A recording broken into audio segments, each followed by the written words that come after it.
Selamat sahabat anak-anak, bertemu kembali dengan Ibu Isti Indartanti. Pelajaran sekolah sahabat kita berjudul Umat Kristus. Ayat hafalan Efesus pasal 2 ayat 19 dan 20. Demikianlah kamu bukan lagi orang asing dan pendatang, melainkan kawan sewarga dari orang-orang kudus dan anggota-anggota keluarga Allah yang dibangun di atas dasar para rasul dan para nabi, dengan Kristus Yesus sebagai batu penjuru. Poin penting pelajaran kita, umat Tuhan menjadi lebih kuat ketika kita saling mendukung dan bekerja sama. Pernahkah kamu mengenal seseorang yang telah meninggalkan segala sesuatu dan semua orang yang dikenalnya untuk melayani di tempat lain? Apakah itu sesuatu yang menurutmu dapat kamu lakukan?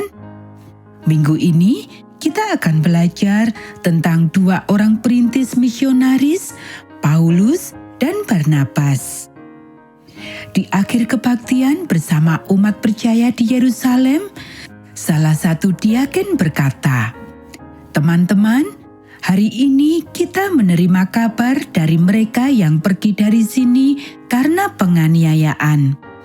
Pengajaran mereka diterima dengan baik oleh orang-orang di Antiokhia. Saya pikir kita memiliki permulaan dari sebuah gereja yang lain." Semua orang mulai berseru dengan serentak, "Puji Tuhan, itu adalah kabar yang sangat baik. Aku rasa sudah waktunya untuk mengutus seseorang ke Antiokhia untuk menolong saudara-saudari kita di sana." Lanjutnya, "Bagaimana pendapat kalian semua? Kita harus menolong mereka." Seseorang angkat bicara, "Mereka juga akan melakukan hal yang sama untuk kita." "Menurutku, Barnabas yang harus pergi," kata yang lain. "Ia telah membuktikan kemampuannya untuk menolong orang-orang percaya baru." Ya, Barnabas adalah pilihan yang baik. Semua orang setuju. "Apakah engkau bersedia menerima tugas ini, Barnabas?" tanya diaken sambil menoleh kepadanya. "Aku akan pergi ke tempat di mana aku dapat menolong," kata Barnabas. "Aku siap berangkat besok." Setelah sebagian besar orang percaya pergi, Barnabas berbicara dengan mereka yang tersisa tentang Antiokhia.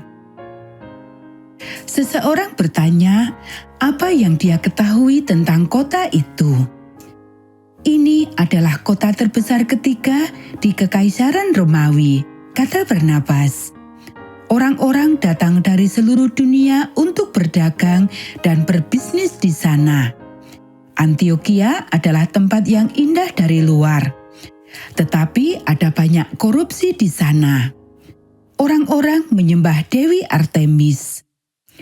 "Kedengarannya seperti seolah-olah pekerjaanmu sangat cocok untukmu," kata salah satu rasul. "Ya, tapi itu semua merupakan anugerah Tuhan yang dapat mengubah hidup orang," kata Barnabas. Sesampainya di Antiokhia, Barnabas mencari tempat tinggal dan mulai mencari orang-orang percaya lainnya.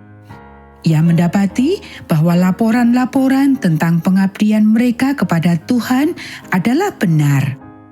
Dalam waktu singkat, ia pun mulai mengajar dan membawa orang-orang kepada Yesus. Suatu malam, setelah seharian mengajar dan berkhotbah, Barnabas duduk sambil berpikir. Sangat menyenangkan melihat begitu banyak orang menerima Yesus.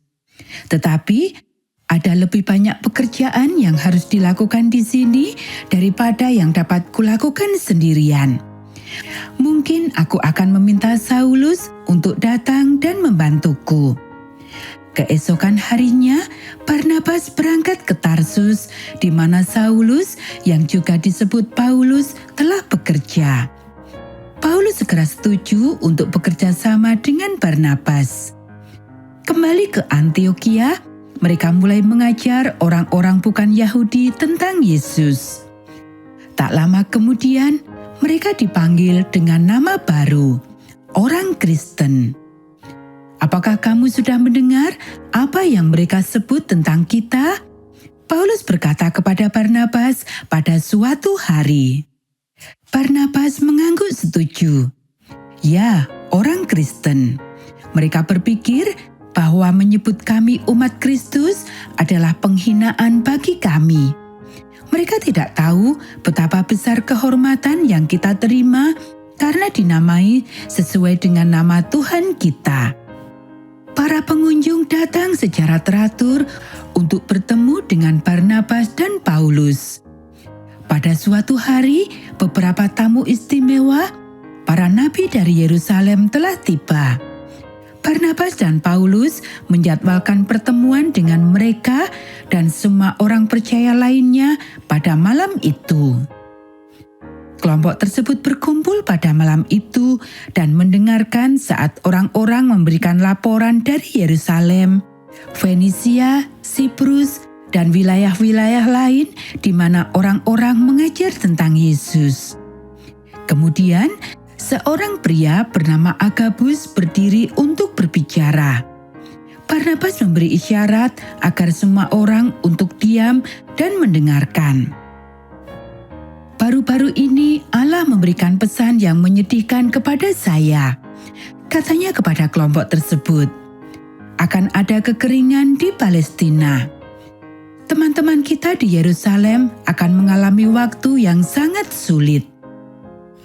Saat Agabus duduk, para pria dan wanita mulai berbicara dan membuat rencana. Barnabas mengangkat tangannya untuk membungkam semua orang. Sepertinya kalian semua mempunyai saran, katanya sambil tersenyum. Mari kita dengarkan. Mari kita berikan sebanyak yang kita bisa untuk membantu saudara-saudara kita di Yerusalem, saran seseorang. Semua orang mengangguk setuju. Kemudian satu persatu orang percaya membawa uang atau barang yang mereka janjikan untuk diberikan kepada komunitas orang percaya di Yerusalem. Setelah persembahan terkumpul, orang-orang percaya menyerahkannya kepada Barnabas. Engkau dan Paulus harus memberikan persembahan sukarela kepada para penatua di Yerusalem, kata mereka. Barnabas dan Paulus saling berpandangan dan tersenyum penuh syukur. Barnabas berbicara, kami akan berangkat besok pagi.